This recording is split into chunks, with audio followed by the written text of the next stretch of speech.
ياسين والقرآن الحكيم۔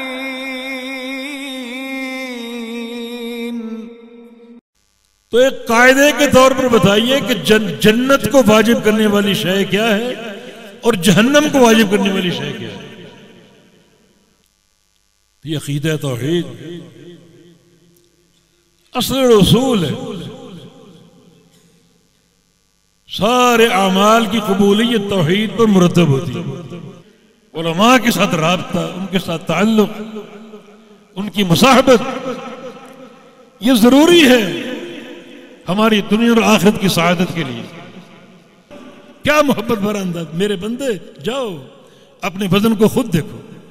یا اللہ یہ چھوٹی سی پرچی ان دفاتر کا کیا مقابلہ کرے؟ اللہ تعالیٰ فرمائے کہ احضر وزنک، جاؤ اپنے وزن کو دیکھو جا کر، اب تولا جائے گا۔ نبی علیہ السلام کا فرمان ثقلت البطاقہ بطاشت السجلہ، وہ پرچی بھاری پڑ جائے گی اور وہ دفاتر ہلکے پڑ جائیں گے۔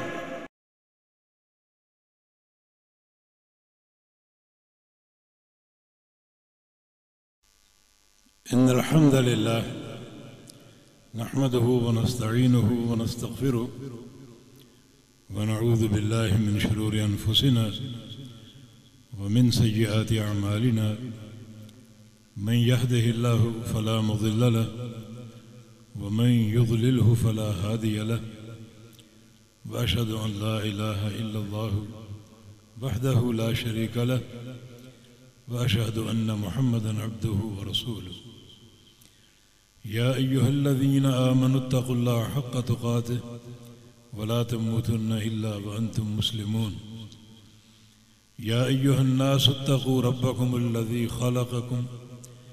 خلقكم من نفس واحدة وخلق منها زوجها وبث منهما رجالا كثيرا ونساء واتقوا الله الذي تساءلون به والأرحام إن الله كان عليكم رقيبا يا أيها الذين آمنوا اتقوا الله وقولوا قولا سديدا يصلح لكم أعمالكم ويغفر لكم ذنوبكم ومن يطع الله ورسوله فقد فاز فوزا عظيما۔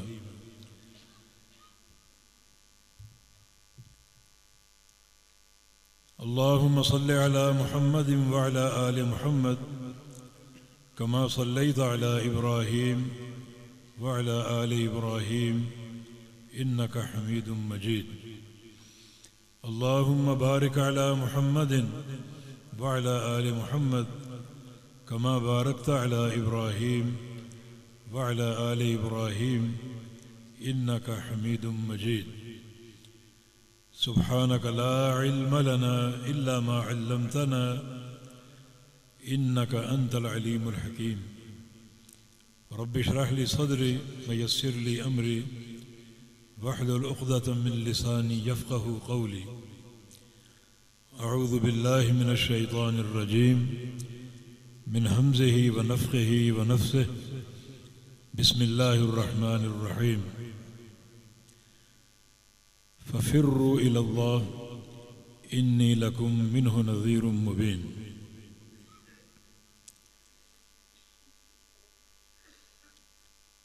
انتہائی قابل قدر اور قابل احترام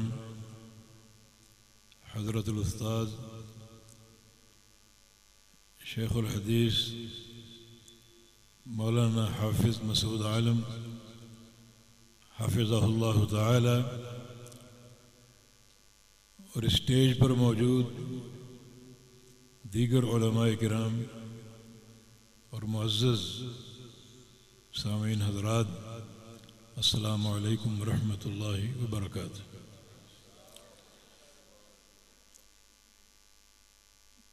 یہ پروگرام انتہائی منظم ہے، مگر ایک بڑی ہی سنگین غلطی کا آپ ارتکاب کر گئے، اور وہ یہ ہے کہ آج کا جو آخری خطاب ہے وہ حضرت حافظ مسعود عالم صاحب حافظہ اللہ کا ہونا چاہیے تھا۔ بڑی پاکیزہ باتیں ہم نے سنی اور محدثین کی سیرتوں کو علم و عمل کے جس کوزے میں ایک بحر بے کراں کو بند کر دیا، کاش یہی سن کر ہم اپنے گھروں کو لوٹتے اور انہی باتوں پر غور کرتے، اپنے عمل کا حصہ بناتے، تو یقیناً پروگرام کے انعقاد کا مقصد پورا ہو جاتا۔ بڑا ہی اصلاحی اور تربوی آپ کا بیان تھا، اور انتہائی اختصار کے ساتھ بعض محدثین کے حوالوں سے علم و عمل کی ایک بڑی جو ہے وہ ایک وسعت ہمارے سامنے رکھی گئی۔ دعا گو ہوں کہ اللہ تعالی ہمیں عمل کی توفیق عطا فرما دے، ہمارے سینوں کو علم نافع سے منور فرما دے اور ہمیں عمل صالح کی توفیق عطا فرما دے۔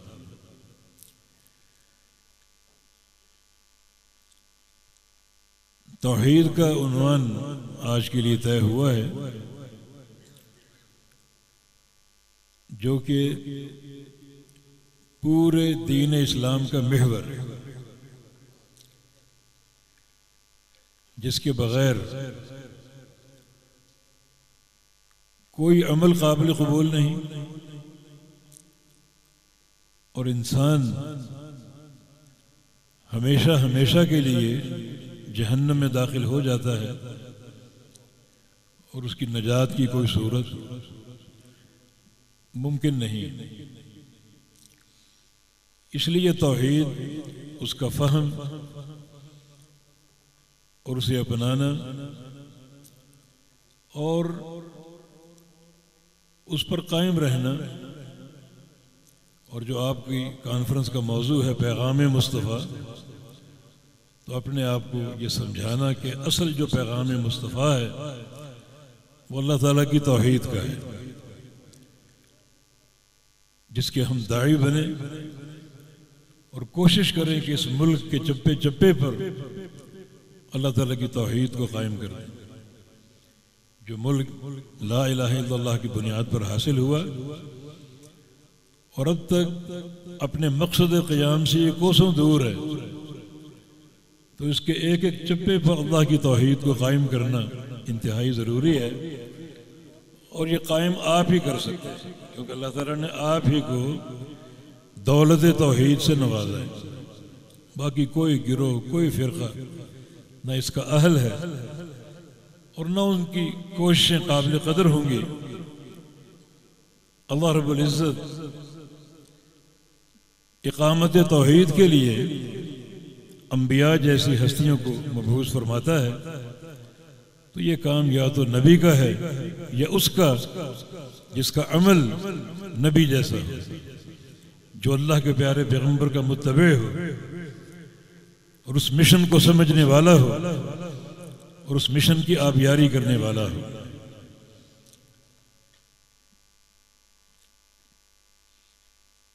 یہ توحید کیا ہے؟ یہ سارے انبیاء کی دعوت، سارے انبیاء کی۔ اللہ تعالیٰ نے قرآن پاک میں نبی علیہ السلام سے ایک مطالبہ کیا، وَاسْأَلْ مَنْ أَرْسَلْنَا مِنْ قَبْلِكَ مِنْ رُسُلِنَا أَجَعَلْنَا مِنْ دُونِ الرَّحْمَنِ آلِهَةً يُعْبَدُونَ۔ کیا میرے نبی، جو آپ سے قبل ہم نے انبیاء بھیجے، ان سے پوچھو، ایک ایک سے پوچھو کہ کسی نبی کی دعوت میں، کسی نبی کے دور میں اللہ تعالیٰ کے علاوہ کسی معبود کو پکارنے کا کوئی تصور تھا؟ چاہے وہ ایک لمحے کے لیے ہو، ایک لمحے کے لیے کسی نبی کی دعوت، اللہ کے علاوہ کسی کی عبادت کا، کسی کو پکارنے کا، مشکل کشا قرار دینے کا کوئی تصور تھا؟ ہر نبی سے پوچھا۔ یا اللہ کیسے پوچھیں؟ انبیاء تو آئے اور چلے گئے، ان سے کیسے باتیں کریں؟ ہاں ان سے پوچھو بذریعہ قرآن۔ قرآن سارے انبیاء کی دعوت کا محافظ ہے۔ قرآن آپ کو بتائے گا کہ ہر نبی کی دعوت کیا تھی۔ فرمایا کہ وَلَقَدْ بَعَثْنَا فِي كُلِّ أُمَّةٍ رَسُولًا أَنِ اعْبُدُوا اللَّهَ وَاجْتَنِبُوا الطَّاغُوتَ۔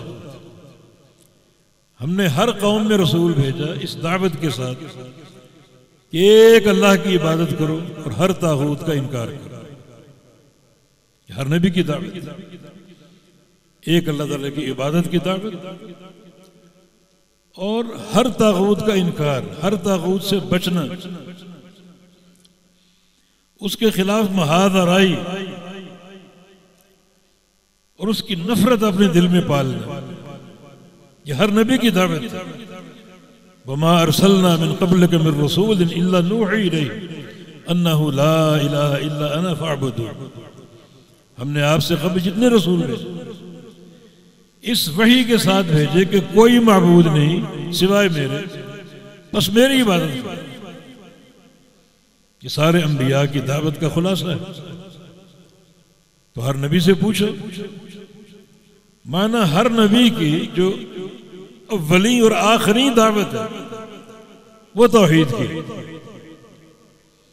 نبی علیہ السلام کی حدیث بھی ہے، الانبیاء اخوۃ العلات، کہ نبی آپس میں اللاتی بھائی ہیں۔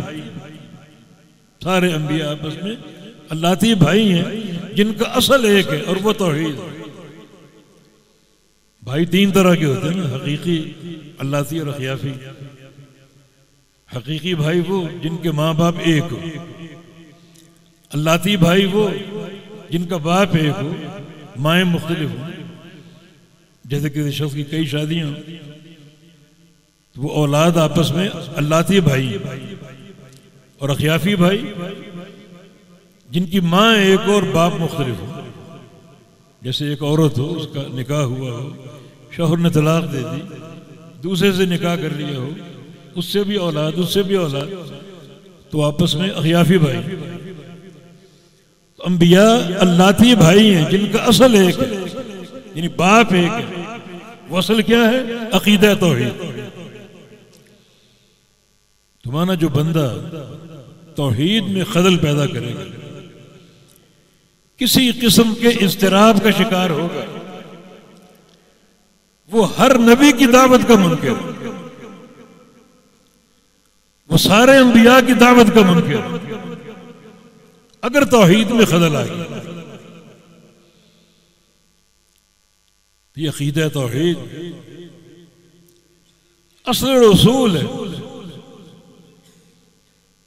سارے اعمال کی قبولیت توحید پر مرتب ہوتی ہے۔ بلکہ نبی علیہ السلام نے ایک حدیث میں بڑی صراحت کے ساتھ دو ٹوک دو باتیں کی ہیں۔ صحیح مسلم کی حدیث، سیدنا جابر کی روایت سے۔ وہ ایک سائل نے آپ سے پوچھا، مل مجھے بتانے یا رسول اللہ، یا رسول اللہ مجھے بتائیے وہ دو واجب کرنے والی چیزیں کیا ہیں؟ اشارہ کیا ہے کہ قیامت کے دن دو ٹھکانے ہوں گے، جنت یا جہنم۔ تو ایک قاعدے کے طور پر بتائیے کہ جنت کو واجب کرنے والی شے کیا ہے اور جہنم کو واجب کرنے والی شے کیا ہے؟ دو ٹوک سوال اور آپ کا دو ٹوک جواب۔ کیا جواب دیا؟ فرمایا من مات لا یشرک باللہ شیئا دخل الجنہ ومن مات یشرک باللہ شیئا دخل النار۔ یہ دو موجب، جس شخص کا انتقال توحید پر ہوا، توحید اس کی زندگی کا اوڑھنا بچھونا ہو، وہ جنتی ہے، اور جس کی موت شرک پر آئے وہ جہنمی۔ دو ٹوک بات۔ مسند احمد کی ایک حدیث میں، حدیث طویل ہے، قصہ طویل ہے، لیکن طوالت کا وقت نہیں، نبی علیہ السلام سے پوچھا گیا کہ ما نجات هذا الامر یا رسول اللہ، یا رسول اللہ صلی اللہ علیہ وسلم نجات کا محور کیا ہے؟ نجات کا محور، یہ بات جناب عثمان غنی رضی اللہ عنہ کو پریشان کر رہی تھی، اسی پریشانی میں مستغرق جناب عمر پاس سے گزرے، سلام کا جواب نہیں دیا، انہیں تشویش، میرے بھائی نے میرے سلام کا جواب کیوں نہیں دیا؟ سیدھے پہنچے کہاں؟ جہاں جانا چاہیے تھا، خلیفہ وقت ابو بکر صدیق رضی اللہ عنہ کہ میرے بھائی نے میرے سلام کا جواب نہیں دیا، کیوں؟ بلا لیا، عثمان تم نے عمر کے سلام کا جواب کیوں نہیں دیا؟ عرض کیا کہ واللہ ما فعلت، تو ایسا میں نے نہیں کیا۔ تم نے فرمایا آپ نے ایسا کیا ہے، میں گزرا اور سلام کہا، آپ نے جواب نہیں دیا۔ ابو بکر سمجھ گئے، بڑے صاحب فراست ہیں، ان کی فراست کا مقابلہ کون کر سکتا؟ عمر جیسا انسان کہا کرتا تھا کہ کاش لو کنت شعرا، لو کنت شعرة من شعر صدر ابی بکر، کاش میں ابو بکر صدیق کے سینے کا ایک بال ہوتا۔ عمر ابو بکر سمجھ گئے عثمان کیا پریشان ہے، عرض کیا واقعی پریشان، توفی رسول اللہ صلی اللہ علیہ وسلم وما سألناہ عن نجات هذا الامر، اللہ کے حبیب فوت ہو گئے اور ہم آپ سے ایک سوال نہیں کر سکے، ویسے تو پورا دین موجود ہے، مگر ایک بندہ ٹکا سوال کہ ما نجات هذا الامر، کہ نجات کا محور کیا ہے، وہ کون سی شے ہے جس پر نجات ممکن ہے؟ اعمال بے شمار ہیں، حج ہے، نمازیں ہیں، روزے ہیں، عمرے ہیں، جہاد ہے، مگر محور نجات کیا ہے؟ یہ سوال نہیں کر سکے، اللہ کے نبی فوت ہو گئے، دنیا سے چلے گئے، تو سیدنا ابو بکر صدیق نے فرمایا کہ ابشر یا عثمان، خوش ہو جائے، یہ سوال میں نے کیا، بڑا خوش ہوئے کہ انت حق بہذا، یہ سوال آپ ہی کر سکتے تھے، بتائیے کیا سوال تھا اور اللہ کے پیغمبر کا کیا جواب تھا؟ فرمایا کہ سوال میں نے یہ کیا کہ ما نجات هذا الامر، محور نجات کیا ہے؟ تو رسول اللہ صلی اللہ علیہ وسلم نے ارشاد فرمایا من قبل منی الکلمۃ التي عرضت على عمی فردها علی فهي له نجات، جس بندے نے وہ کلمہ قبول کر لیا جو میں نے اپنے چچا ابو طالب پر پیش کیا، اس نے رد کر دیا، ٹھکرا دیا، اس کلمے کو قبول کرنا یہ نجات کا محور ہے۔ وہ کلمہ کیا ہے؟ جب ان کو پتا چلا نبی علیہ السلام کو ابو طالب بستر مرگ پر ہے تو بھاگے بھاگے پہنچ گئے اس گھر میں، کمرہ صنادید قریش سے بھرا ہوا تھا، کسی نے آپ کو جگہ نہیں دی، تو کمرے کی چوکھٹ پہ آپ نے پکارا یا عمی قل لا الہ الا اللہ،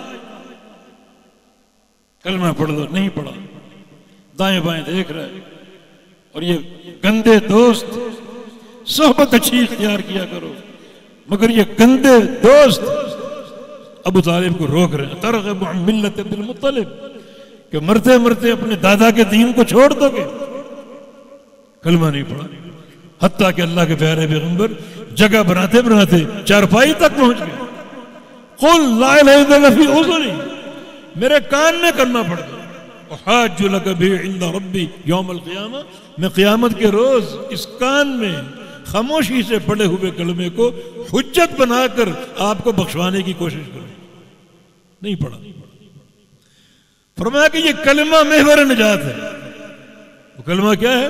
لا الہ الا اللہ، لا الہ الا اللہ، کہ اللہ کے سوا کوئی معبود نہیں، یہ کلمہ محور نجات۔ ایک بندے کے کھاتے میں روزے ہوں، نمازیں ہوں، عمرے ہوں، فرائض ہوں، نوافل ہوں، لیکن توحید میں خلل ہے تو اس کا کوئی عمل قابل قبول نہیں، کوئی نیکی قابل قبول نہیں۔ مگر ایک بندہ اگر توحید کا فہم رکھتا ہے، توحید کو قبول کرنے والا، توحید کو سمجھنے والا، تو اعمال کی کمی یہ قابل معافی ہے، بالآخر وہ جنت میں اپنا مقام اور ٹھکانہ پائے گا، یہ توحید کی برکت، یقیناً وہ کامیاب ہوگا توحید کی برکت سے۔ تو جو اولین ہماری ذمہ داری ہے وہ فہم توحید کی ہے، اور فہم توحید کے لیے آپ ہمیشہ کے لیے علماء کے محتاج ہیں۔ جو نصیحت شیخ نے فرمائی ابھی، علماء کے ساتھ رابطہ، ان کے ساتھ تعلق، ان کی مصاحبت، یہ ضروری ہے ہماری دنیا اور آخرت کی سعادت کے لیے۔ توحید کا فہم مقصد تخلیق انسانوں اور جنوں کی، وما خلقت الجن والانس الا لیعبدون، مقصد تخلیق ہے اور کامیابی کا محور ہے، اس کے بغیر کامیابی ممکن نہیں ہے۔ دنیا کی ترقی، دنیا کا عروج، دنیا کا غلبہ، یہ توحید کی اساس ہے۔ دنیا میں آپ کے حقوق، دیکھیے امام بخاری رحمہ اللہ نے کتاب التوحید اپنی صحیح بخاری کا آخری چیپٹر رکھا، وہ ایک خاص موضوع توحید اسماء و صفات کے تعلق سے، اس پورے کتاب التوحید میں امام بخاری رحمہ اللہ نے اللہ تعالیٰ کے اسماء اور اس کی صفات کی توحید بیان کی۔ شروع میں ایک باب قائم کیا، باب دعاء النبی صلی اللہ علیہ وسلم امتہ الی التوحید، کہ نبی علیہ السلام کا اپنی امت کو توحید کی دعوت دینا، یہ باب ہے۔ تم اس باب کی معنویت سمجھ نہ سکے کہ نبی کا تو کام ہے توحید کی دعوت دینا، اس باب کو قائم کرنے کا مقصد کیا ہے؟ جب مختلف شروح کا مطالعہ کیا، اپنے مشائخ سے سنا، تو یہ بات واضح ہوئی، اصل مقصود امام بخاری کا یہ ہے کہ اللہ کے پیارے پیغمبر نے اپنی امت کو توحید کی دعوت دی ہے، لہذا توحید کے سارے قواعد اور سارے ضوابط آپ نے بیان کر دی ہے، اور وہی قواعد معتبر۔ بعد میں بہت سے فرقے آئے، جہمیہ، معتزلہ اور متکلمین، خوارج، روافض، اشاعرہ، ماتریدیہ، اپنے اپنے قواعد لے کر، لیکن پیارے پیغمبر صلی اللہ علیہ وسلم توحید کی دعوت دے چکے، قواعد بیان کر چکے۔ امام بخاری رحمہ اللہ اپنے اس باب کے تحت دو طرح کی حدیثیں، حدیث معاذ بن جبل، دونوں میں ایک کے راوی عبداللہ بن عباس ہیں اور ایک کے معاذ بن جبل، اس میں دو بنیادی باتیں ہیں، دو بنیادی باتیں۔ آپ نے پوچھا معاذ بن جبل سے، اتدری ما حق اللہ علی العباد ما حق العباد علی اللہ، کیا تم جانتے ہو اللہ کا بندوں پر کیا حق ہے اور بندوں کا اللہ پر کیا حق ہے؟ عرض کیا کہ اللہ و رسول عالم، کیونکہ دین کا معاملہ تھا، اللہ جانتا ہے اور اس کا رسول جانتا ہے۔ اللہ کیوں جانتا ہے؟ وہ سب کچھ جانتا ہے۔ رسول کیوں جانتا ہے؟ رسول اللہ کا پیغام ان کے پاس آتا ہے، اللہ ان کو دین سکھاتا ہے، یعنی شرعی معاملے میں اللہ و رسول عالم کہا جا سکتا، لیکن کونی اور قدری معاملات میں نہیں۔ اگر کوئی پوچھے کل بارش ہوگی تو کیا کہو گے؟ اللہ عالم، اللہ و رسول عالم نہیں، رسول نہیں جانتے بارش ہوگی یا نہیں، کوئی نہیں غیب جانتا، یہ غیب کی چابی ہے، مگر تشریعی امور میں اللہ و رسول عالم درست ہے۔ تو آپ نے کیا بتایا؟ حق اللہ علی العباد ان یعبدوہ ولا یشرکوا بہ شیئا، اللہ کا بندوں پر یہ حق ہے کہ بندے اللہ کی عبادت کریں اور اس کے ساتھ کسی کو شریک نہ ٹھہریں، کہ اللہ کا حق بندوں پر، اللہ چاہتا تو اور حقوق بھی لیتا، نعمتیں بے شمار ہے، وَإِن تَعُدُّوا نِعْمَتَ اللَّهِ لَا تُحْصُوهَا، انہیں شمار نہیں کر سکتے، بے شمار نعمتیں دے رکھی، اور اس پر مستزاد یہ ہے لَإِن شَكَرْتُمْ لَأَزِيدَنَّكُمْ، میرا شکر کرو گے اور دوں گا، اور عطا کروں گا، مگر حقوق صرف ایک ہی حق ہے، بلکہ میں کہہ دوں دو حق ہیں، دو حق ہیں۔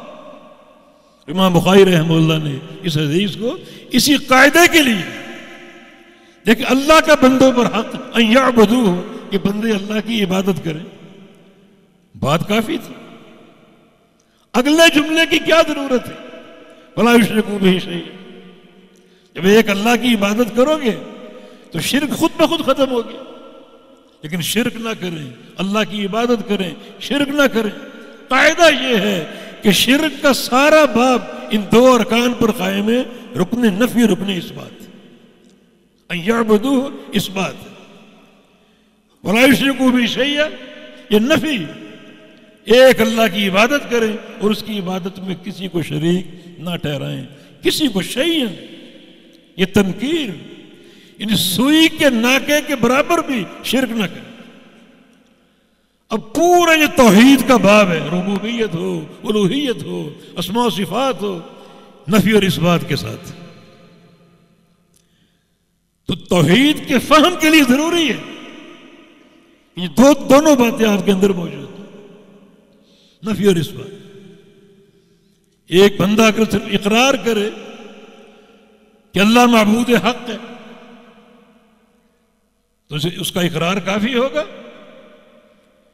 جب تک عملی عبادت نہ کرے اللہ تعالیٰ، اقرار بھی کر لے، دل سے مان بھی لے، عمل اللہ کی عبادت بھی کر لے، تو اس کی توحید کافی ہوگی نہیں، جب تک سارے معبودان باطلہ کا انکار نہ کرے۔ یہ توحید صرف اس بات پر نہیں، رکن نفی بھی بڑا اہم ہے، اس میں بھی قوت پیدا کرو۔ آج ہمارے ایک جماعت ہے، بڑی ان کی تعداد ہے، لوٹے بستر ان کا شعار ہے، وہ کہتے ہیں توحید اس باتن بیان کرو، نفی نہ کرو۔ بالکل وہی بات جو کفار قریش نے اللہ کے پیارے پیغمبر سے کی، وفد بھیجا کہ چلو سمجھوتا کر لیتے ہیں، کچھ لو اور کچھ دو کی بنیاد پر تنازل اختیار کر لیتے ہیں۔ اللہ کے نبی سے کہو آپ اللہ کی دعوت پیش کریں، ہمارے بتوں کی نفی نہ کریں، بتوں کی تردید نہ کریں۔ فرمایا کہ سورج میرے دائیں ہاتھ پہ رکھ دو، چاند میرے بائیں ہاتھ پہ رکھ دو، پھر بھی بتوں کی مذمت سے باز نہیں آؤں گا، کیونکہ نفی کے بغیر توحید مکمل ہو ہی نہیں سکتی۔ یہ عقیدہ توحید، نفی اور اثبات۔ اب ساری توحید انہی دو ارکان، توحید الوہیت صرف اللہ الہ ہے اور کوئی نہیں، توحید ربوبیت صرف اللہ رب ہے اور کوئی نہیں، توحید اسماء و صفات اللہ تعالیٰ کے نام، اللہ کے صفات اللہ کے ساتھ مخصوص ہیں، صرف اللہ رحمان ہے اور کوئی نہیں، اللہ رحیم ہے اور کوئی نہیں، اللہ حی ہے اور کوئی نہیں، اللہ قیوم ہے اور کوئی نہیں۔ پورے اسماء و صفات کا باب بھی نفی اور اثبات کے ساتھ، اس انداز کا فہم۔ اور جو دوسری حدیث پیش کی اس باب کے تحت، جناب معاذ کی بعثت یمن کی طرف، کیا حکم دیا کہ آپ اہل کتاب کے پاس جا رہے ہیں، آپ کی پہلی دعوت توحید کی، پہلی دعوت لا الہ الا اللہ کی ہے۔ جب تک وہ توحید کو سمجھ نہ لیں، قبول نہ کر لیں، ایمان نہ لیں، اس وقت تک نماز کی بات ہی نہیں کرتے، کیونکہ نماز کی قبولیت توحید کے ساتھ۔ یہ قاعدہ کیا ہے کہ دین میں اول واجب جو ہے وہ توحید کا فہم، اول واجب۔ اتنا یہ مضبوط عقیدہ کہ جناب محمد الرسول اللہ صلی اللہ علیہ وسلم نے اور ہر نبی نے جو پہلی دعوت اپنی قوم کو دی، وہ قولوا لا الہ الا اللہ تفلحوا، اس پر فلاح پا جاؤ، یہی دعوت ہے۔ اور نبی علیہ السلام پر ایک وقت گزرا یہ دعوت دیتے دیتے، بلکہ پوری مکی زندگی 3 دعوتوں پر مشتمل تھی، دعوت توحید، دعوت رسالت اور فکر آخرت، دعوت آخرت، قیامت کی دعوت۔ نماز تو ایک آخر میں فرض ہے، لیکن پوری جو مکی زندگی ہے وہ عقیدے سے عبارت، اور سر فہرست جو ہے وہ توحید کی دعوت، اللہ پر ایمان لانے کی جو بنیادی شے ہے وہ اللہ تعالیٰ کی توحید ہے، اللہ کی توحید بنیادی شے۔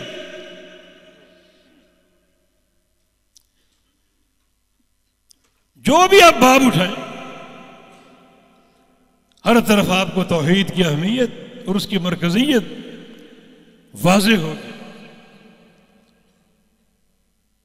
جس کے بغیر کوئی چارہ کار نہیں۔ آخرت کی کامیابی توحید کے بغیر ممکن نہیں۔ کوئی بھی شعبہ آپ اٹھا لیں، من مات فقط قامت قیامت ہو،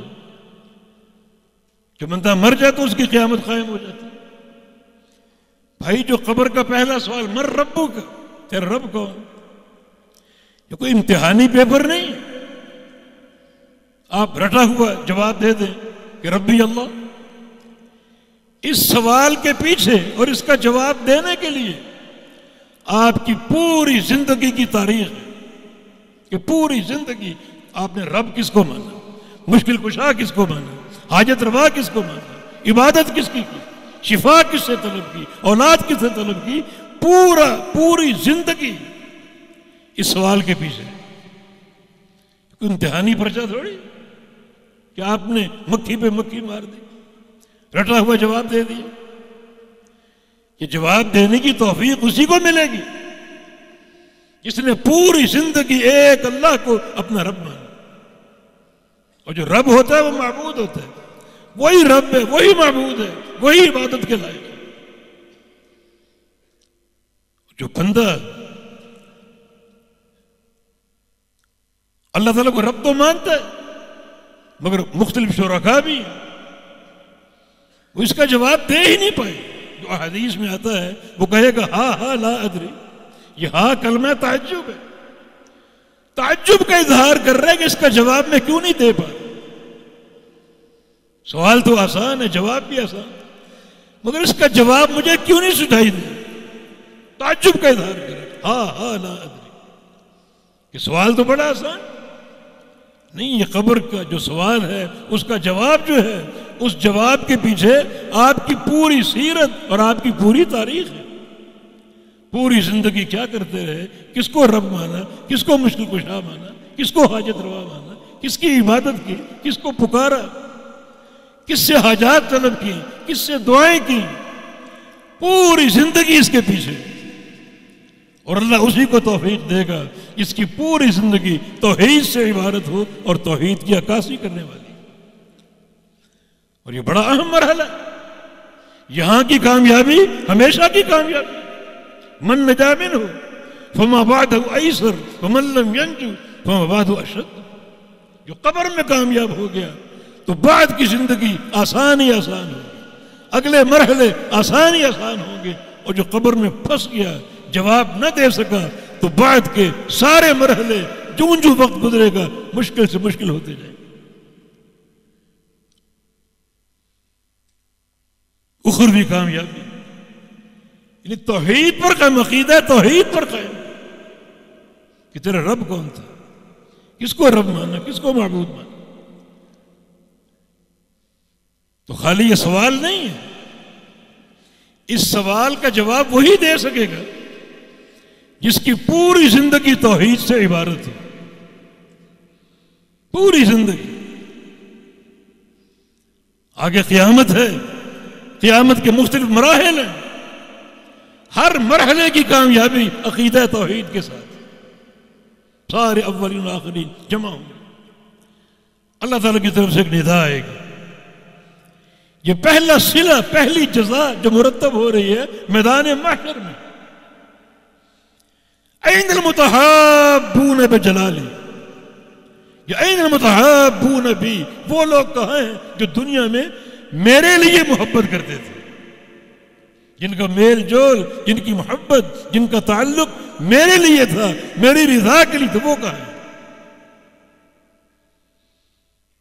اعتقادی مسئلہ، اس مسئلے کا نام ہے عقیدہ الولاء والبراء۔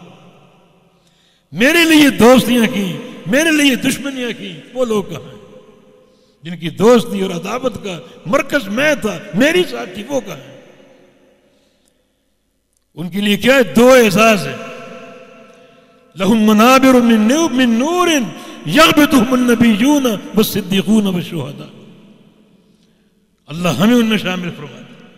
ان کے لیے نور کے ممبر تیار ہے، نور کے ممبر، جس میدان محشر میں ایک دنیا اپنے سر کے بل چل رہی ہوگی، یہ لوگ نور کے ممبروں پر بیٹھے ہوں، وہ کہاں ہیں؟ نور کے ممبر. اور اتنا اللہ کا قرب کہ یغبطہم النبیون والصدیقون والشہداء، انبیاء، صدیقین اور شہداء انہیں دیکھ کر رشک کر. دوسرا اعزاز کیا ہے؟ الیوم اذلہم تحت ظلی یوم لا ظل الا ظلی، آج میں انہیں اپنے سائے تلے جگہ دوں گا جبکہ پورے میدان محشر میں میرے سائے کے علاوہ کوئی سایہ نہ. بہت سی حدیث سے ثابت ہوتا ہے کہ وہ سایہ اللہ کے عرش کا سایہ، سائے تلے جگہ دوں. یہ پہلی جزا مرتب ہو رہی ہے، پہلا بدلہ خالق کائنات کی طرف سے آ رہا ہے عقیدہ توحید پر، ان لوگوں کے لیے جن کی دوستی اور عداوت کا محور اللہ کی ذات تھی.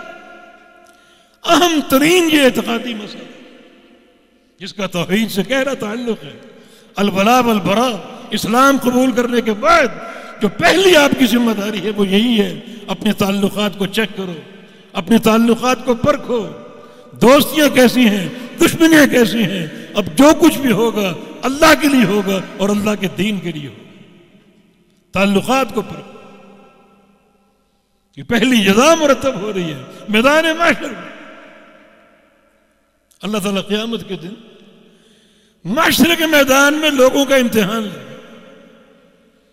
جب ایک ندا آئے گی کہ جو لوگ جس کو پوچھتا تھا اس کے ساتھ چلے جائیں، سورج کے پجاری سورج کے ساتھ، چاند کے پجاری چاند کے ساتھ، اور یہ حجر و شجر ان کے پجاری اپنے معبودوں کے ساتھ جائیں گے. اللہ تعالیٰ آئے گا میدان محشر میں 4 بار اللہ کا دیدار قائم ہو. ایک بار اللہ تعالیٰ امتحان لے گا، لوگوں کے پاس آئے گا، اپنا آپ دکھائے گا، لیکن دوسری صورت جو اللہ کی صورت نہیں، اللہ کی صورت نہیں. اب لوگ کہیں گے ہمارا رب یہ نہیں ہے، یہ ہمارا رب نہیں، ہم کھڑے ہیں. ہمارا رب جب آئے گا پھر ہم اس کو پہچان کر اس کے ساتھ جائیں گے، یہ ہمارا رب نہیں. ابن قیم فرماتے ہیں یہ جو لوگ بات کریں گے ہمارا رب نہیں ہے، 2 اسباب اس کے ہو سکتے ہیں. ایک یہ کہ ان کو جو رب کی معرفت حاصل تھی اس کے اسماء و صفات کی روشنی میں اس میں بنیادی قاعدہ لیس کمثلہ شیء، جو اہل الحدیث کا عقیدہ لیس کمثلہ شیء، کہ وہ ذات جو ہمارا رب ہے اس کا کوئی مثل نہیں. اس کی آنکھیں ثابت ہیں، کان ثابت ہیں، اس کا چہرہ ثابت ہے، مگر یہ ساری صفات جو ہیں تشبیہ سے پاک.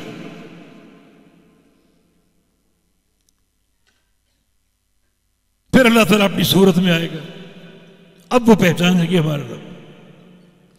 اس وقت تک موحدین مسلمین بھی ہوں گے اور منافقین بھی ساتھ ہوں. جو اللہ پاک کا فرمان ہے کہ اللہ منافقین کو دھوکہ دے گا، یہ دھوکے کا وقت آ گیا. وَهُوَ خَادِعُ، دھوکہ دے گا، یہ دھوکے کا وقت آ گیا. دنیا میں یہ دھوکہ دیتی اللہ کو اور اس کے رسول کو اور مسلمانوں کو، اللہ بھی دھوکہ دے گا، یہ دھوکے کا وقت آ گیا. اب تک وہ ساتھ ہیں، اپنے تئیں سمجھ رہے ہیں ہم ان کے ساتھ کامیاب ہیں. اب اللہ تعالیٰ کی علامت سامنے آئے گی، کشف الساق کی، یکشف عن ساقہ، رحمان اپنی ساق اپنی پنڈلی کو کھولے گا، یہ علامت ہوگی. سارے مومنین سجدے میں گر جائیں گے، منافقین بھی سجدہ کرنے لگیں گے. اللہ ان کی کمروں کو تختے کی بنا کر ان کو سجدے سے روک دے گا. اب جدائی ہوگی، مومنین الگ منافقین الگ. یہ دھوکے کا وقت ہے. بس اب تک سمجھتے تھے کہ ہم ان کے ساتھ کامیاب ہو گئے، اب تک ان کے ساتھ ہیں، اب امتیاز ہو گیا، جدائی ہو گئی، مومن الگ ہو گئے، منافقین الگ ہو گئے. اور یہاں بھی کامیابی کی اساس جو ہے اس امتحان میں کامیابی جو خالق کائنات لے گا. اور کامیاب کون ہوں گے؟ اسماء و صفات کے باب میں جن کا عقیدہ بالکل عین کتاب و سنت کے مطابق. تو دیکھیں کس طرح عقیدہ توحید کامیابی کا محور. کامیابی کا محور، اسی پر کامیابی مرتب ہو، جو قیامت کے اہم مراحل ہیں ان میں توحید ہی کام آئے گی اور توحید ہی کامیابی کا ذریعہ ہوگا۔ ایک اہم مرحلہ وزن اعمال کا، وزن اعمال میں جو کامیابی کا حصول ہے سب سے بڑھ کر توحید کے عقیدے، بخاری مسلم کی حدیث ہے، سبحان اللہ نصف المیزان والحمدللہ تملأ، سبحان اللہ آدھا میزان ہے، سبحان اللہ کا عقیدہ، سبحان اللہ کہنا اور یہ ذکر آدھا میزان، اور الحمدللہ پورے میزان کو بھر دے گا۔ یہ دونوں اذکار توحید کا مظہر، دونوں کی اساس توحید باری تعالی ہے۔ سبحان اللہ میں تنزیہ ہے اور الحمدللہ میں اس بات، اللہ کے اسماء کا اس بات، اس کی ذات اور اس کی صفات کا اس بات، دونوں چیزیں بندے کے میزان کو بھاری کریں گی۔ صرف سبحان اللہ آدھا میزان بھر دے گا، الحمدللہ پورا میزان بھر دے گا۔ یہاں بھی یاد رکھو، خالی اس کلمے کا نطق یا تلفظ میزان کو نہیں بھرے گا۔ ایک دنیا تسبیح و تحمید کر رہی ہے، سبحان اللہ کہہ رہی ہے، الحمدللہ کہہ رہی ہے، لیکن وہاں بھی یہی بات ہوگی کہ اس سبحان اللہ کے پیچھے آپ کی پوری زندگی دیکھی جائے گی، الحمدللہ کے پیچھے آپ کی پوری زندگی دیکھی جائے گی۔ کیا آپ کے عقیدے میں رحمان باری تعالیٰ کی پوری تنزیہ ہے یا نہیں؟ اللہ ہر عیب سے محفوظ، ہر عیب سے پاک، ہر نقص سے پاک، ہر کمی سے پاک، اور سب سے بڑی کمی جو ذات باری تعالیٰ کی طرف منسوب کی جاتی ہے وہ اس کا شریک مقرر کرنا، سب سے بڑی اہانت رب تعالیٰ کی، کیونکہ شراکت داری کا نظام یہ کمزوری کو ظاہر کرتا ہے۔ دنیا میں بھی آپ کسی کو پارٹنر کرتے ہیں، اپنا کاروباری شریک بناتے ہیں کسی کمزوری کی بنا، سرمایہ کی کمی ہے، افرادی قوت کی کمی ہے، تو آپ کسی سے آؤ مل کر یہ کاروبار کر لیں۔ تو یہ شراکت داری کا نظام اللہ کے شرکاء بنانا، رحمان تعالیٰ کی جناب میں یہ ضعف اور کمزوری کو منسوب کرنا۔ اگر پوری زندگی آپ اس تنزیہ پر قائم رہیں، وہ ہر عیب سے پاک ہے، ہر شریک سے پاک ہے، وہ اکیلا رحمان احکم الحاکمین، وہ اکیلا خالق اور مالک، کوئی اس کا شریک نہیں، اور اسی قوت کے ساتھ آپ شرک کی نفرت اپنے دل میں بٹھا لیں، شرک کی نفرت، شرک کی مذمت اپنے دل میں بٹھا لیں۔ سن لو، اللہ کے میزان میں آپ کے عقیدے کے تعلق سے دو چیزیں تولی جائیں، ایک توحید کا اثبات، توحید کی محبت، دوسرا اسی قوت کے ساتھ شرک کی مذمت اور نفرت، جو صحیح بخاری کی آخری حدیث ہے، کلمتان حبیبتان للرحمن خفیفتان للسان ثقیلتان فی المیزان، کہ یہ دو کلمے اللہ کے میزان میں بھاری ہوں گے، یہ دو کلمے اللہ کے میزان میں بھاری ہوں گے۔ کون سے؟ سبحان اللہ اور وہ بحمدہ۔ سبحان اللہ میں تنزیہ ہے، وہ نقائص سے پاک ہے، وہ بحمدہ ہی میں اللہ تعالیٰ کی ذات کا، صفات کا اور اس کی اسماء کا اثبات۔ دونوں کلمے اللہ کے میزان میں بھاری ہوں گے، معنی جس طرح الحمدللہ کو تولا جائے گا، بحمدہ ہی کو تولا جائے گا، اسی طرح سبحان اللہ کو بھی تولا جائے گا۔ بحمدہ ہی میں کیا ہے؟ اللہ کے اسماء و صفات کا اثبات، اور سبحان اللہ میں کیا ہے؟ اللہ کی تنزیہ، اس کا نقائص سے پاک ہونا، اس کا کوئی شریک نہیں۔ جتنی قوت کے ساتھ اللہ تعالیٰ کے اسماء و صفات کو مانتے ہو، اس پر ایمان رکھتے ہو، اسی قوت کے ساتھ آپ کے دل میں اگر شرک کی نفرت ہوگی، شرک کی مذمت ہوگی، تو اس کو تولا جائے گا اللہ کے میزان، وہ بھی حمدہ ہی کوئی نہیں بلکہ سبحان اللہ کا بھی وزن ہوگا، دونوں کو تولا جائے گا، دونوں کا وزن ہوگا۔ یہ توحید کی عظمت اور اہمیت کہ کس طرح یہ عقیدہ ان دو ارکان پر قائم ہے، نفی اور اثبات، اور یہ بات اب ہر شعبے میں کر سکتے ہیں۔ ایک ہے اللہ کے پیغمبر کی سنت، اس سے محبت ہو، اور ایک ہے بدعت، اس سے نفرت ہو۔ جس قوت کے ساتھ سنت سے محبت کرو اسی قوت کے ساتھ بدعت سے نفرت کرو، قیامت کے دن سنت کی محبت کو بھی تولا جائے گا اور بدعت کی نفرت کو بھی تولا جائے گا۔ یہ حدیث کی دلیل ہے۔ سبحان اللہ آدھا میزان ہے اور الحمدللہ پورا میزان، مانا سبحان اللہ کو بھی تولا جائے گا، بحمدہ کو بھی تولا جائے گا، اور دونوں مل کر اللہ کے میزان کو بھریں گے۔ سبحان اللہ کیا ہے؟ تنزیہ، انکار، اللہ شریک سے پاک ہے۔ اس شد و مت کے ساتھ آپ ہر شریک کی نفی کریں، ہر شریک کی نفرت اپنے دل میں قائم کریں اور بٹھائیں، اسی قوت کے ساتھ آپ اللہ کی توحید کی محبت رکھیں، تو اللہ کے میزان میں دونوں چیزوں کو تولا جائے گا، اور یہ دو چیزیں مل کر اللہ کے میزان کو بھر دیں گی۔ توحید کی عظمت، یہ دونوں چیزیں مل کر میزان بھر جائے گا۔ اور میزان کے تصور سے آپ کے ذہن میں کیا آتا ہے؟ آپ کی دکان کا ترازو، وہ میزان ایسا ہوگا، ساتوں آسمان اور ان کی مخلوق اور ساتوں زمینیں اور ان کی مخلوق اللہ کے میزان کے ایک پلڑے میں ڈال دو، سما جائیں۔ اتنا بڑا میزان، تبھی تو فرشتوں نے جب میزان کو دیکھا تعجب کیا، وہ جانتے تھے کچھ بندوں کی نیکیاں اس میزان کو بھر دیں گی، تو تعجباً پوچھا اللہ تعالیٰ نے، یا اللہ بھلا کس کی نیکیاں اس میزان کو بھریں؟ اتنا بڑا میزان یہ کیسے بھر سکتے؟ اللہ پاک نے فرمایا لمن شئت من خلقی، میرے بندوں میں سے بہت سے بندے اس میزان کو بھر دیں گے، ان کی نیکیاں اس میزان کو بھر دیں گی جن کا میں چاہوں۔ فرشتوں نے پھر کیا کہا؟ سبحانک ما عبدناک حق عبادتک، پھر تو پاک ہے، ہم تو تیری عبادت کا حق ادا نہیں کر سکے۔ مانا ملائکہ سمجھتے ہیں وہ ہمارے کھاتے میں صدیوں کی عبادت ہے، صدیوں کے سجدے ہیں، تسبیح و تحمید ہے، مگر ہماری نیکیاں کم از کم اس میزان کو بھرنے کے قابل نہیں۔ یہ عظمت عقیدہ توحید کی، دو توحید کے کلمے اللہ کے میدان کو بھرنے والے، لیکن تلفظ نہیں۔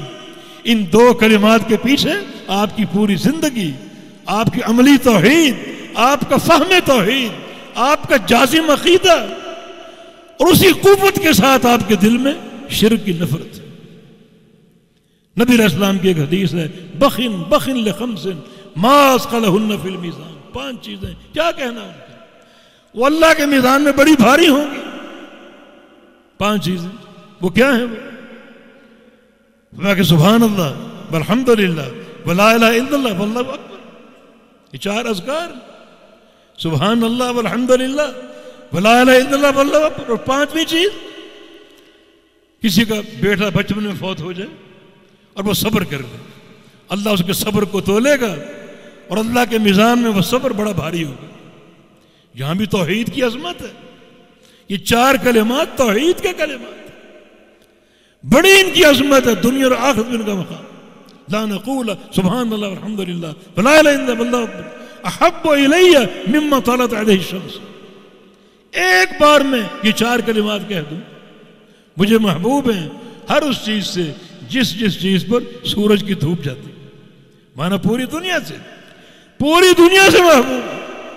اور قیامت کے دن یہ کلمات وزن اعمال میں ثقل کا باعث بنے گی، اور اس ثقل ہی کامیابی مرتب ہوگی اسی ثقل پر۔ نبی علیہ السلام کی حدیث ہے، جب اعمال تولے جائیں گے، جس کی نیکیاں اس کے گناہوں سے ایک رائی کے دانے کے برابر بڑھ گئیں وہ جنتی، اور جس کا یہ پلڑا ترازو کا نیکیوں کا پورا بھر جائے تو کوئی چیز اس کا مقابلہ کر سکتی، کوئی چیز اس کے مقابلے میں ٹھہر سکتی؟ تو اللہ کے بندو یہ توحید کی عظمت ہے، توحید کی عظمت۔ قیامت کے دن لوگ کہیں گے، اللہ تعالیٰ کی نعمت کا ذکر کریں گے، فمن اللہ علینا ووقانا عذاب السموم، اللہ نے ہم پر احسان کیا اور ہم کو عذاب سموم سے بچا لیا۔ عذاب سموم سے، عذاب سموم جہنم کی گرم ہوائیں، جہنم کی گرمی، شدت کی گرمی. اور سموم کا ایک معنی اور بھی ہے، مسام سے اس کو لے لو، یعنی وہ عذاب جو بندے کے روئیں سے جسم میں داخل ہوگا، ایک ایک مسام سے جسم میں داخل ہوگا، انتہائی موذی، عذاب شدید، عذاب علیم، عذاب مہین، ایک ایک مسام سے داخل ہوگا. اللہ نے بچا لی اس عذاب سے. کیوں بچایا؟ انا کنا من قبل ندعوہ. اس کی اساس کیا ہے؟ توحید. ہم اس سے قبل دنیا کی زندگی میں اسی کو پکارتے تھے، اسی کو پکارتے تھے اور کسی کو نہیں پکارتے تھے. یہ توحید ہمارے کام آئی اور اس توحید نے ہمیں عذاب سموم سے بچا لی. مسند احمد کی وہ حدیث آپ کے سامنے صرف یاد دہانی کے لیے، وہ بندہ جس کو علی مشہد الخلائق بلایا جائے گا تھر تھر کانپ رہے، کیونکہ اس کے سامنے 99 گناہوں کے رجسٹر کھلے ہوئے، 99 رجسٹر سارے گناہوں سے بھرے ہوئے.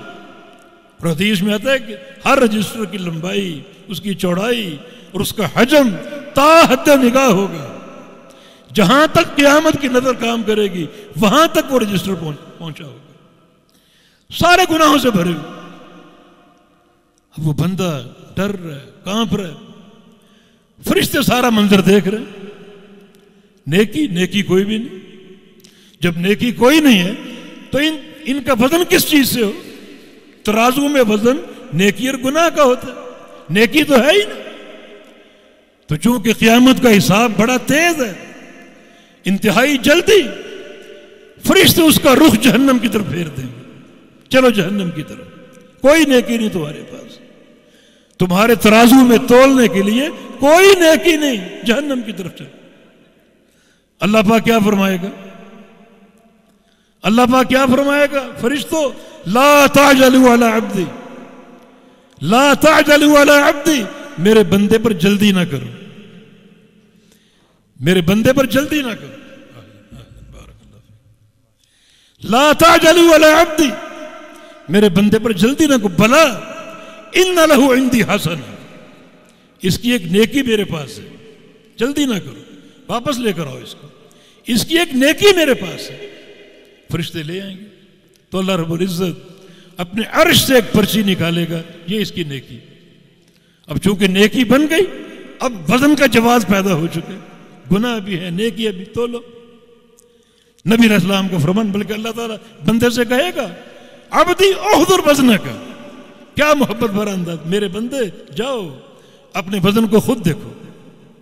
بندے میں تھوڑی ہمت آئے گی، یہ الفاظ کہے گا کہ عین البطاقۃ من السجلات، یا اللہ یہ چھوٹی سی پرچی ان دفاتر کا کیا مقابلہ کرے. اللہ تعالیٰ فرمائے گا احضر وزنک، جاؤ اپنے وزن کو دیکھو جا کر. اب تولا جائے گا. نبی علیہ السلام کا فرمان ثقلت البطاقہ بطاشت السجلات، وہ پرچی بھاری پڑ جائے گی اور وہ دفاتر ہلکے پڑ جائیں گے. یعنی توحید کی پرچی اس میں کھولا جائے گا. کیا ہے؟ اشہد ان لا الہ الا اللہ، اشہد ان لا الہ الا اللہ، اللہ کی توحید کی گواہی. مقابلے میں گناہ ہیں بے شمار ہیں مگر شرک نہیں، بے شمار گناہ اور اللہ کے وعدے. مسئلہ اس کی مشیت کے تحت ہے. بندہ اگر موحد ہے، توحید کا فہم رکھتا ہے، لیکن گناہوں کا ارتکاب بھی کرتا ہے، تو اللہ تعالیٰ چاہے تو اس کی توحید کی برکت سے اور شرک نہ کرنے کی برکت سے اس کے گناہوں کو معاف کر دے اور ابتداءً اس کے لیے جنت کا فیصلہ فرما دے. اور چاہے تو ان اعمال کی سزا دے دے، مگر وہ سزا دائمی نہیں ہوگی، بالآخر وہ جہنم سے نکالا جائے گا اور جنت میں داخل کیا جائے گا. دیکھیں قیامت کی یہ سارے مراحل ہیں، یہ مرحلہ بڑا عظیم ہے. جب میزان کا مرحلہ آئے گا اللہ تعالیٰ شفاعت کو حلال کر دے گا، پھر انبیاء، مرسلین، صالحین، ملائکہ شفاعت کریں گے. مسئلہ بڑا گمبھیر. جناب انس بن مالک رضی اللہ عنہ نے نبی علیہ السلام سے پوچھا تھا اسألک ان تشفع لی یوم القیامہ، یا رسول اللہ میری ایک طلب ہے، تمنا ہے کہ آپ قیامت کے دن میری شفاعت کریں. فما انی فاعل ذلک انشاءاللہ، ہاں میں کروں گا. انس نے عرض کیا کہ این اجدک یوم القیامہ، میں قیامت کے دن کہاں آپ کو پاؤں گا؟ اتنا بڑا میدان محشر اور سارے اولین و آخرین اربوں خربوں لوگ ہوں گے، میں آپ کو کیسے تلاش کروں گا؟ تو آپ نے کیا فرمایا تھا؟ سب سے پہلے پل صراط پر تلاش کرو، اگر وہاں نہ ملو تو میزان پر۔ بڑے گمبھیر مرحلے دونوں ہی، پل صراط پر یا میزان پر، اور یہ دونوں منزلیں قریب قریب ہیں، یہ پل صراط ہے اور یہ میزان۔ میزان کا امتحان ختم ہوا، پل صراط پر چڑھو، گزرو، اس کو عبور کرو۔ لیکن ہر مقام پر عظمت اور کامیابی توحید کی۔ اب دیکھیں ایک پرچی عقیدے کی، سچی توحید کی 99 دفاتر کے پرخچے اڑا دی۔ اللہ کی توحید اور اس کے نام کے مقابلے میں کوئی چیز بھاری ہو سکتی؟ کوئی چیز بھاری ہو سکتی؟ اب معاملہ اس کی مشیت کا ہے، گناہوں کی سزا بھی دے سکتا ہے، مگر سزا وہ دائمی نہیں ہوگی، بالآخر جہنم سے نکالا جائے گا اور اس کو جنت کا داخل حاصل ہوگا۔ حدیث قدسی میں نبی علیہ السلام فرما رہے ہیں، اللہ کا فرمان ہے کہ یا ابن آدم انک لو اتیتنی بقراب الارض خطایا ثم لقیتنی لا تشرک بی شیئا لاتیتک بقرابها مغفرۃ وفضلا۔ آدم کے بیٹے، یہ پوری زمین تیرے گناہوں سے بھر جائے مگر تو نے شرک نہ کیا، تو میں پوری زمین کے تیرے گناہوں کو صاف کر کے اس کی جگہ اپنی رحمت اور اپنا فضل بھر کے تجھے لوٹا دوں گا، سارے گناہوں کو بخش دوں گا تیری توحید کی برکت سے۔ توحید کا عقیدہ بڑا مبارک عقیدہ۔ آپ نے سنا کہ ہر مرحلے میں، قبر سے لے کر آگے سارے مراحل میں یہ توحید کا ہمارا پل صراط ہے۔ اس سے نازک گھاٹی کوئی ہو سکتی؟ جو اللہ کے پیغمبر کھڑے ہوں گے، رب سلم رب سلم، ہر نبی کی یہ دعا، رب سلم، مجھے سلامتی دے دے، مجھے نجات دے دے، مجھے سلامتی عطا فرما دے۔ یہاں بھی کامیابی، یہاں دو چیزیں مطلوب ہیں اور دونوں کے لیے کامیابی جو ہے اس کا معیار چاہیے۔ پل صراط پر دو چیزیں، ایک تیزی سے اس کو عبور کرنا، تیزی سے عبور کرنا، کیوں چلنا ہے نا اس پر، تو چلنے کے لیے تیزی۔ اس لیے حدیث میں آتا ہے بعض لوگ پلک جھپکنے کی طرح، بعض لوگ بجلی کی طرح، اور بعض لوگ جو ہیں وہ سمندر کی لہروں کی طرح، بادلوں کی رفتار کی طرح اس پل کو عبور کریں گے۔ اور کئی لوگ ایسے ہوں گے جو قدم رکھیں گے ان میں کھڑے ہونے کی طاقت نہیں ہوگی، جیسے پچھا چلتا ہے زمین پر اس انداز سے چلیں گے، اور پل صراط پر پھسلن ہوگی۔ مسلقۃ ان کے الفاظ صحیح بخاری میں، قدموں کو استقرار نہیں ملے گا، پھسلن ہوگی۔ یہ دو چیزیں، اب قدموں کو بچانا ہے پھسلن سے، اور رفتار کی تیزی، یہ دو چیزیں مطلوب۔ رفتار کی تیزی کے لیے عمل صالح کی کثرت۔ آج عمل کی تیزی پیدا کرو تاکہ وہاں رفتار کی تیزی ہو۔ یا نبی علیہ السلام کی دو حدیثیں ہیں، یمر الناس علی قدر اعمالہم، اور ایک حدیث میں یمر الناس علی قدر نورہم۔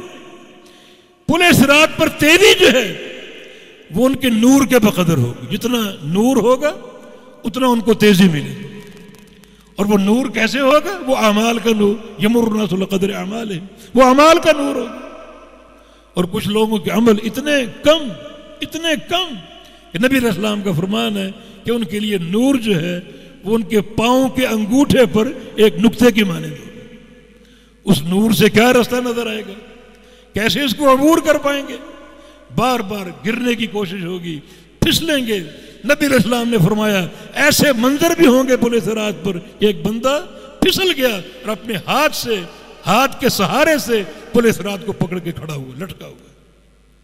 پھر کب اس کو اللہ اٹھنے کی توفیق دے، کب وہ سنبھلے گا اور کب دوبارہ چلے گا۔ بلکہ بعد ایسے بھی لوگ ہوں گے ان کا ہاتھ بھی نہیں ٹکے گا، بلکہ گرتے گرتے اوندے ہو جائیں گے اور ایک پاؤں ٹک جائے گا، پاؤں کے سہارے سے وہ پل پر لٹکے ہوں۔ کتنا عرصہ لٹکیں گے اللہ جانتا ہے، مگر بڑی گمبھیر سزا۔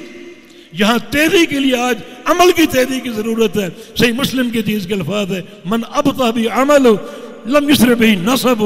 آج جس کا عمل کمزور ہے، قیامت کے دن کوئی تعلق، کوئی مال، کوئی حسب و نسب اس کو تیز نہیں چلا سکے، وہاں تیزی چاہیے۔ دوسرا، پھسلن سے بچاؤ، قدموں کا ثبات، قدموں کا استقرار، اس کے لیے توحید اور عقیدے کی پختگی. عقیدہ، توحید. قرآن میں اللہ تعالیٰ کا فرمان، یثبت اللہ الذین آمنوا بالقول الثابت فی الحیات الدنیا وفی الآخرہ. اللہ اہل ایمان کو ثابت قدمی دے گا. اہل ایمان. عبداللہ بن عباس حبر امت مفسر قرآن خود اس آیت کی تفسیر کرتے ہیں. اس آیت سے کیا مراد؟ قول ثابت سے کیا مراد؟ پتہ ہے قول ثابت کا معنی شہادت ان لا الہ الا اللہ، اللہ کی توحید کی گواہی. جس ثبات اور قوت کے ساتھ اللہ کی توحید کی گواہی دو گے، اللہ کا وعدہ ہے کہ میں تمہارے قدموں کو ثبات دوں گا. اور یہ قدموں کا ثبات زیادہ کہاں ضروری؟ اسی پورے صراط پہ. پاؤں پھسل گیا تو انسان ناکام ہو گیا. پاؤں اگر جمع ہوا ہے، اس کو ثبات اور استقرار حاصل ہے، تو انسان کی کامیابی اس کے لیے. تو قدموں کا استقرار جو ہے قول ثابت کی برکت سے، اور قول ثابت جو ہے وہ لا الہ الا اللہ کی گواہی اور شہادت. تو دیکھیے جتنے مراحل ہیں وہاں کامیابی کی اساس جو ہے وہ توحید ہے. قیامت کی سب سے بڑی نعمت کیا ہے؟ اللہ کا دیدار، اللہ تعالیٰ کی زیارت. وجوہ یومئذ ناظرہ الی ربہا ناظرہ. چہرے اللہ کو دیکھیں گے، اللہ کا دیدار کریں گے. نبی علیہ السلام کا فرمان ہے اللہ رب العزت کا دیدار جنت میں 2 بار ہوگا، اور میدان محشر میں اللہ کا دیدار ہوگا بندوں کے امتحان کے لیے. ابھی آپ تفصیل سن چکے. 2 بار جنت میں ہوگا. اللہ ہم سب کو اپنا دیدار عطا فرما دے. بار بار یہ دیدار عطا فرما دے. اس کو دیکھنے کا شوق ہے، اس کی زیارت اور دیدار کا شوق ہے کہ وہ رب، وہ ذات جو ہمارا خالق اور مالک ہے، دنیا بنائی اور لوگ اس کی عبادت کر رہے ہیں. شہید اپنے گلے کٹوا رہے ہیں، راتوں کے نمازی سجدے کر رہے ہیں، روزے رکھے جا رہے ہیں، حج بیت اللہ کیا جا رہا ہے. اس کے نام کا ڈنکا ہے، اس کا چہرہ دیکھا جائے. بہت بڑی نعمت. ان قیامت کی نعمتوں میں سب سے بڑی نعمت ہے. 2 طرح کی حدیثیں. ایک حدیث میں اللہ کے نبی کا فرمان ہے ینسون نعیم الجنہ ما داموا ينظرون الیہ. جب تک جنتی اللہ کو دیکھیں گے، دیکھ رہے ہوں گے، اس وقت تک جنتی اللہ تعالیٰ کی جنت کی تمام نعمتوں کو بھول جائیں گے. تمام نعمتوں کو بھول جائیں گے. اپنی حوریں، اپنے محلات، یہ نہریں اور یہ میوے، ہر چیز بھول جائیں گے جب تک اللہ کا دیدار قائم ہو. اور ایک حدیث میں لا یلتفتون الی شیء من نعیم الجنہ ما داموا ينظرون الیہ. جب تک اللہ کا دیدار ہوگا جنتی جنت کی کسی نعمت کو جھانک کر بھی نہیں دیکھیں. یہاں بھی عقیدہ توحید اساس ہے. قرآن پاک کی ایک آیت وَلِلَّذِينَ أَحْسَنُوا الْحُسْنَى، اس کی تفسیر عبداللہ بن عباس نے فرمائی.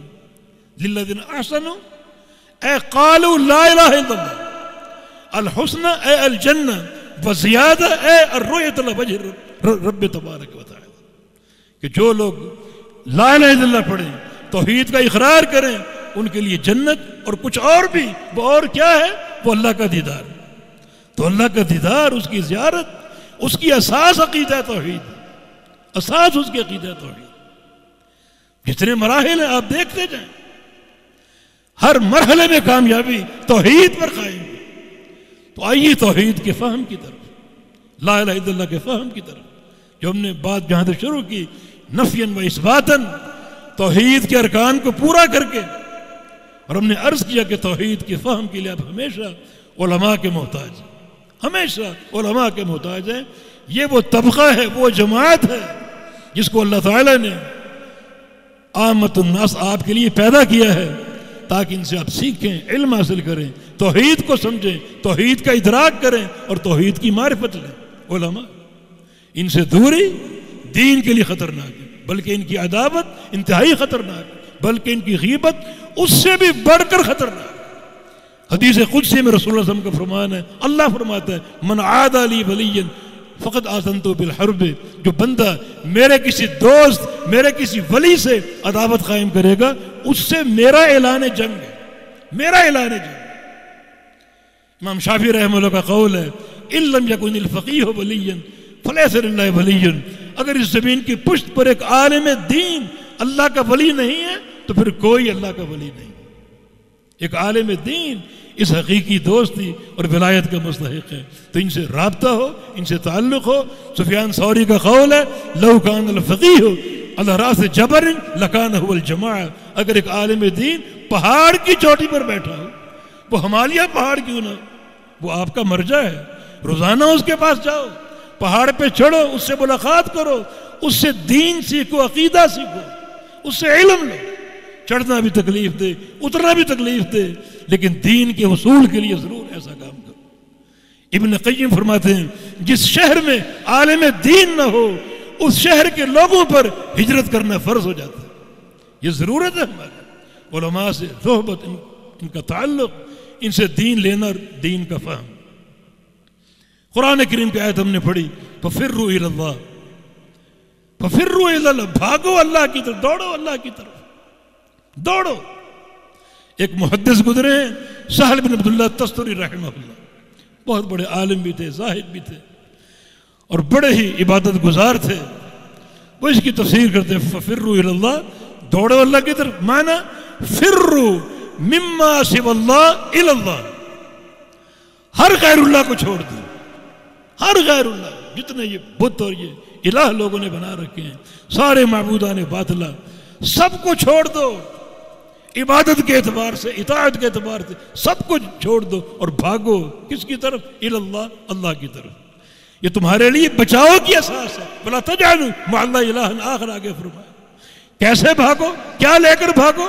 اللہ کے ساتھ کوئی شریک نہ بناؤ، اس کی توحید کو اختیار کرو اور اس کی توحید کو اپنا لو۔ کامیابی کا محور ہے۔ نبی علیہ السلام نے ایک اعلان بار بار کروایا، بار بار کروایا۔ بخاری مسلم کی حدیث میں وہ بار بار کے مقامات مذکور ہیں۔ حجۃ الوداع کے موقع پر آپ نے خطبہ دیا اور الفاظ کہے، پھر بعض صحابہ کو بھیجا، اوس ابن حدثان کا ذکر آتا ہے اور جناب مالک بن حویرث کا ذکر آتا ہے کہ جاؤ جا کر یہ اعلان کرو۔ جناب بلال حبشی کا ذکر آتا ہے اور یہ اعلان جو ہے وہ عام خیبر تھا۔ جناب علی کا ذکر آتا ہے، یعنی جنگ حنین یا تبوک کے موقع پر یہ اعلان کرو، اعلان کرو۔ اور خود آپ نے بھی حجۃ الوداع کے خطبے میں یہ بات کہی کہ لا يدخل الجنت الا مؤمن، بس یہ قاعدہ نوٹ کر لو، جنت میں صرف مومن جائے گا، صرف مومن۔ اور مومن کیا ہے؟ مومن کی بنیاد کیا ہے؟ صحیح بخاری کی حدیث، یہ وفد عبد القیس والی، وہ آیا تھا نبی علیہ السلام سے دین سیکھنے، اسلام قبول کیا، قصہ معروف ہے۔ ان لوگوں نے کیا کہا؟ یا رسول اللہ صلی اللہ علیہ وسلم، ہمارے اور آپ کے بیچ قبیلہ مضر حائل، ہمیں تنگ کرتا ہے، ہم آ نہیں سکتے، ہم آئیں ہم پر حملہ کرتا ہے، ہمیں نقصان پہنچاتا ہے، سوائے رجب کے مہینے کہ اس کا وہ احترام کرتے ہیں، رجب میں آ سکتے ہیں، اب آئے ہیں لوٹ جائیں گے، پھر 1 سال تک آپ کے پاس نہیں آ سکیں۔ اب آپ نے کیا کرنا ہے؟ فَمُرْنَا بِأَمْرٍ فَصْلٍ، ہمیں کوئی فیصلہ کن بات بتائیں، فیصلہ کن بات، ندخل بِهِ الْجَنَّةَ وَنُخْبِرْ بِهِ مَنْ وَرَاءَنَا، وہ بات کیسی ہو؟ ایسی بات ہو جس کو لے کر ہم جنت میں داخل ہو سکیں، اور کیسی بات ہو جو پیچھے لوگ ہیں ہمارے قبیلے کے، ان کو جا کر تعلیم دے سکیں تاکہ وہ بھی عمل کر کے جنت کو حاصل کر سکیں۔ تو آپ نے کیا فرمایا؟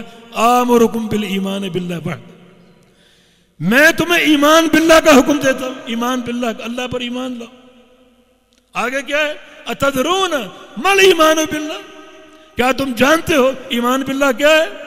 ایمان باللہ کی اساس یہ ہے ان تشہدوا ان لا الہ الا اللہ، کہ اس کی توحید کی گواہی دے، کیونکہ ایمان کے بغیر جنت میں کوئی جا ہی نہیں سکتا۔ نفس مومنہ جنت کے مستحق ہے، وہ کامیابی کے مستحق ہے، تو اس کی طرف دوڑو عقیدہ توحید کے ساتھ، اس کی طرف دوڑو شرک سے اجتناب کے ساتھ، اور یہ باتیں، یہ عمل اللہ تعالیٰ کے انتہائی قابل قبول ہوگا، انتہائی نجات کا باعث ہوگا اور جنت کے داخلے کا باعث ہوگا۔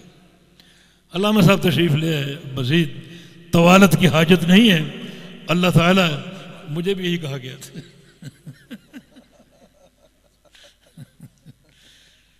اللہ تعالیٰ عمل کی توفیق دے اور توحید کا فہم عطا فرما دے، عقیدے کا فہم عطا فرما دے، اور اللہ تعالیٰ ہمیں انشاءاللہ عہد الحدیث جو سچی توحید کے وارث ہیں، اللہ تعالیٰ اسے قائم و دائم رکھے اور ہمیں توفیق دے کہ اس ملک کے چپے چپے پر اللہ کی توحید کو قائم کریں، اللہ کی محبت کو قائم کریں، اللہ کے پیارے پیغمبر کی سنت کو، سچی غلامی کو اور آپ کی محبت کو قائم کر دیں۔ اقول قولی ھذا واستغفر اللہ لی ولکم وآخر دعوانا ان الحمد للہ رب العالمین۔ ياسين والقرآن الحكيم